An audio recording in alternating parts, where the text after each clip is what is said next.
যদি আপনি মনে করে থাকেন আপনার লাইফে মানি ফ্লো কমে গেছে বা টাকা পয়সা আসছে না বা হাতে থাকছে না, এমনকি দৈনন্দিন চাহিদা মেটানোর মতন টাকা পয়সাও আপনার কাছে থাকছে না বা একদমই আসা বন্ধ হয়ে গেছে, তখন আপনি কি করবেন? এই প্রবলেম থেকে আপনি কিভাবে বেরিয়ে আসবেন? আমাদের সমাজে আমরা মাকে বড় দরজা দিয়ে থাকি, আর এই দরজা আমরা কিন্তু মনকে অর্থাৎ চাঁদকে দিয়ে থাকি।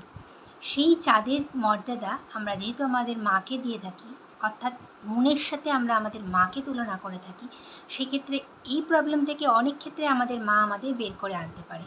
কেমনভাবে?